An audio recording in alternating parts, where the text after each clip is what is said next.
There are plenty of tips for becoming rich in Final Fantasy XIV. You can craft, do maps, raid, earn rare mounts, and then sell them for millions. But in this video, I wanted to make a small video, possibly a series, depending on how much interest this gets, of tips talking about simple things that you can do as a lower level player or someone just getting into making gil at the max level to maintain your cash flow as you play the game naturally. These tips are aimed for players who have a hard time staying above 100k gil or even reaching something a little bit higher. First up, unlock hunts as you level. Early on, you'll find hunts in A Realm Reborn, and whilst these particular hunts aren't really worth your time, it's good to have them. As a habit, you should unlock the hunt quest in every single expansion zone going forward. Just go to the bulletin board, usually listed in the capital cities, and they will list various mobs that you have to kill. Every tier of around 3 or 4 levels, you'll unlock a new tier of hunt, and you can focus on those as you go. You kill it, get its reward, but what I really want you to focus on as you level is to acquire the Centurio seal hunts that are unlocked in Heaven's Ward and Stormblood. The thing is with these particular hunts is that as you acquire Centurio seals, you'll be able to very easily slay these monsters and elites and then trade them in, those acquired seals, for FFXIV tickets. One of the most expensive things to deal with commonly through the game, especially if you're doing the MSQ, is long distance teleportation. It's only got worse since Endwalker and now in Dawntrail. You should put aside at least once a week to just at the very least do the elite mob kills for Heaven's Ward and Stormblood. I'm not saying you shouldn't also do Shadowbringers, Endwalker and Dawntrail. They're very easy as well and have a whole different hunt system, but Centurio seals will literally take you 5 minutes if you roughly know where to go. These kills are very simple, provide you with some XP and a small amount of gil. Killing the 2 elites will get you around 200 seals, which will trade for 20-ish FFXIV tickets, which is enough to cover you for some very expensive 1k to 700 plus gil teleports. It's not a lot, but it adds up. In addition to this, you should keep in mind that you can go up to an FFXIV and set 3 preferred locations, which will reduce the teleport fee for those areas. Again, teleporting is pretty expensive in Final Fantasy, and when you don't have much money, it's going to add up a lot over time. So you should make use of these 3 locations as general places that you're going to go to quite a lot. For me, I tend to pick something like the second major city in the expansion, a location like Mordona, and then maybe some other destination that you find yourself commonly going to, maybe for gathering. Then I'll set my home point to the capital city of that expansion, and because I also have the authenticator set up, I get a free teleport to any destination that I have set. So in my case, because I have that, I'll set the second capital city as my free location and use my favourite destination somewhere else. It's, again, not a lot, but these things add up. With these FFXIV tickets, with these reduced locations, you are now spending less and less teleporting every day.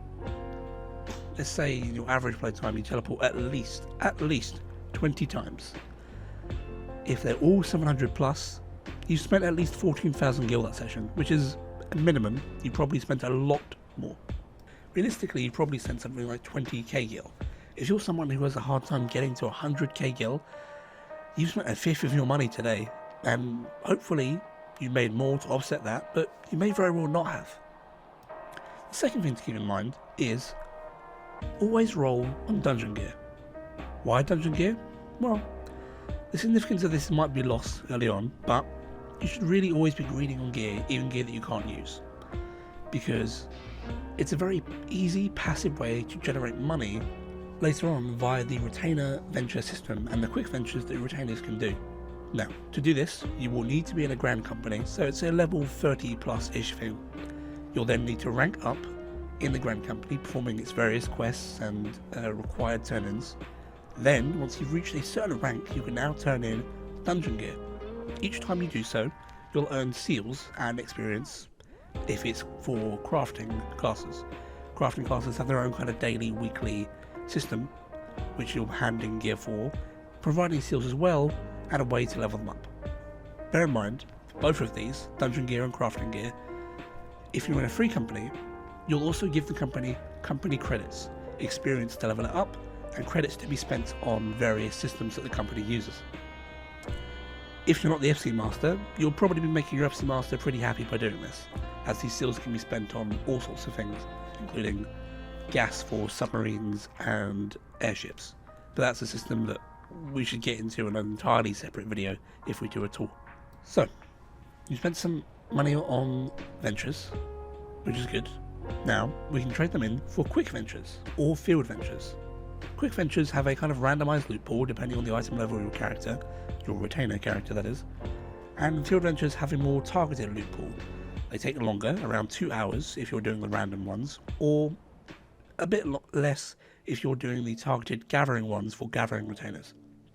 You want to level a battle retainer, but I would recommend, if you have 2 retainers or even more, give them different classes and give them different roles. You want them to be battle and gatherer. I have 2 gatherers and 2 battle to sort of maximise the difference in returns they give. And this even comes into play if you later want to become a crafter, as you can employ gathering retainers to bring you metals, ore, and various kind of botany supplies that you would find around the place. Bear in mind, the way the retainer system works is that these retainers can only reach the level of the class that you own. So let's say you are a level 71 samurai and you make your retainer a 71 samurai. That is their cap. They will go from 1 to 71, that is it. They will never reach 72 until you do. If you were a level 71 samurai and you make a monk retainer and your monk is only level 1, they will never be able to gain XP beyond level 1. So it's very clear that you must make the retainers a class that you have leveled. It's very important. In addition, you then want to equip them with your old gear. If you have tombstone gear from previous patches, throw it on the retainer. It will buff their kind of return rates and they will sometimes get better rewards, bringing you interesting minions, pieces of furniture or rare equipment, which again can all be sold or sold back into the seal system to keep on going.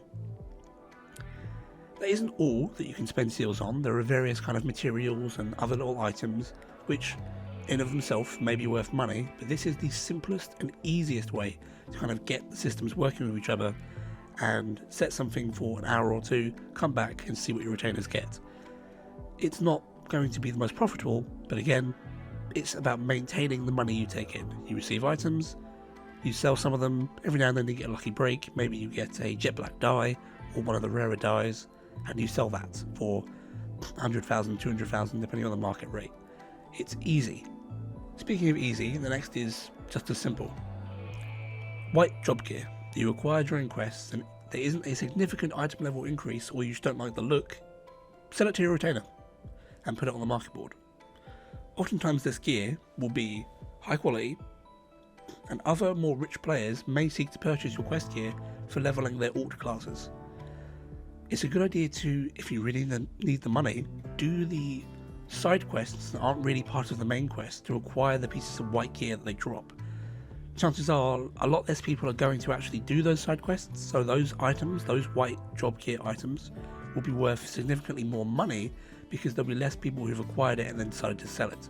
So keep in mind that. If you don't think it's a particularly big upgrade, like something that isn't your weapon and it's maybe just 2 item levels higher, or you have gear from previous expansion from a raid which still makes it better than the white gear, don't keep the white gear. Just sell it on the market board, make a little bit more money and furnish yourself for the future. Now, I've mentioned crafting a couple of times so far, so let's remember specifically that if you're a crafter, crafting has got a lot easier, and so is gathering. There's a ton of quality of life features that have made it more simple, so I do recommend trying to get into it. But that's to say, because it's so easy now, there are a lot more crafters, and so the way you're making money is more often not off raiders, but off other crafters. That is to say that the materials themselves will sell very well. Crafting levers or threads, iron bars, or even just making high quality lower level items that you can sell to players who are raising all classes or who are handing them in for XP. It's kind of a niche in the market, less people tend to sell them. What tends to happen is people will sell things from the latest expansion, in this case Dawntrail, because that's the big ticket, big reward money item, and avoid things like Heaven's Ward or Realm Reborn gear. You can sell low level or Realm Reborn gear, and many people will simply just not bother making it.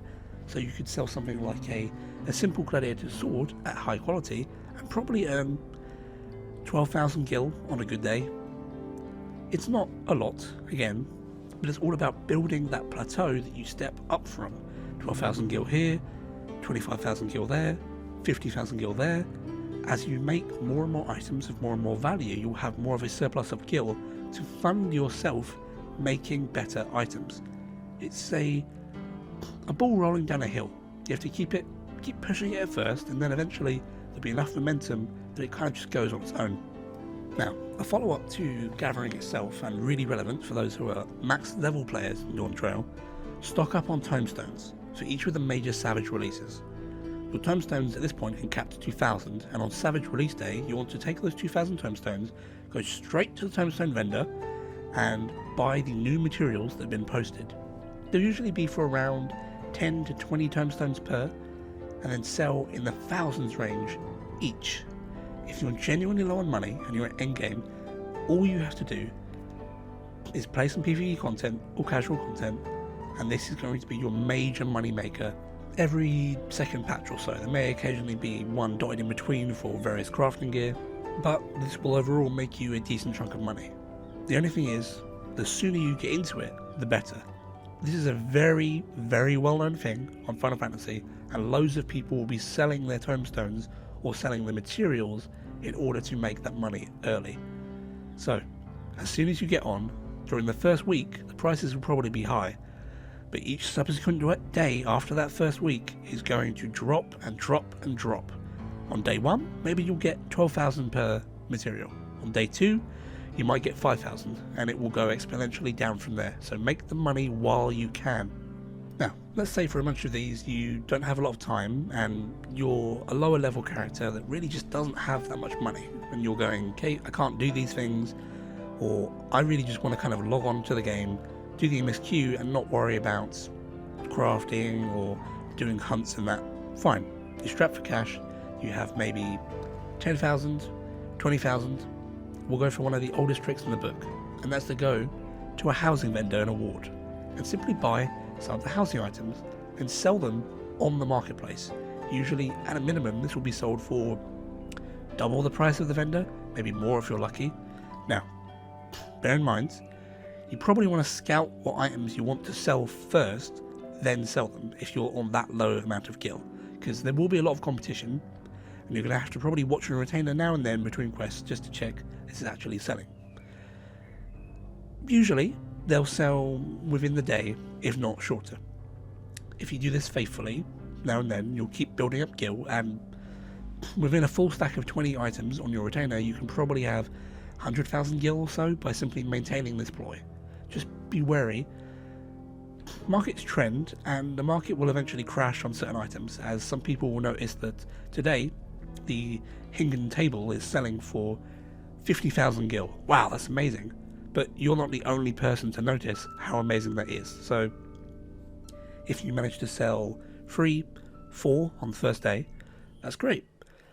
Probably don't sell them if you look back at the retainer and you see a list of about 20 or so all kind of nitpicking each other for 1 gil here, 1 gil here, 10 gil there, because that's a sign that either the competition is just too high for you to really make a lot of money early on, or it's going to start crashing down.